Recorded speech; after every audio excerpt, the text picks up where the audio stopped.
Merci. Moi, j'avais une proposition d'amendement à faire sur le débat d'orientation budgétaire. Donc, je ne sais pas si vous voulez d'abord répondre à toutes les questions sur le fond, parce que moi, ça sera vraiment quelque chose de très particulier. Donc, comme vous voulez l'organiser.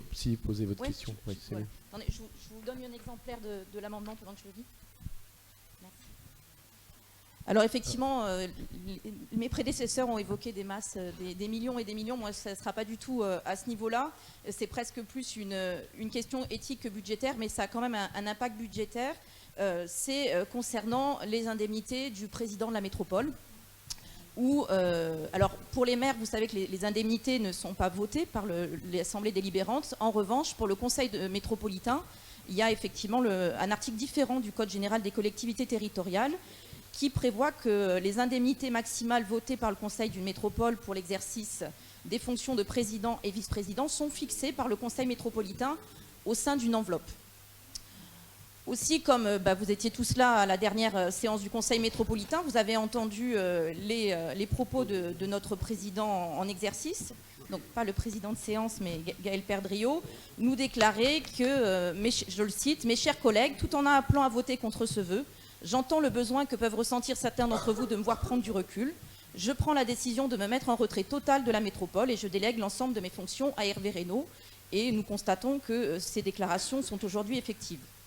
Dans la mesure où M. Perdriau a expressément fait connaître à notre Assemblée sa décision de ne plus exercer ses fonctions de président, nous souhaitons proposer au Conseil métropolitain d'ajuster en conséquence ses indemnités.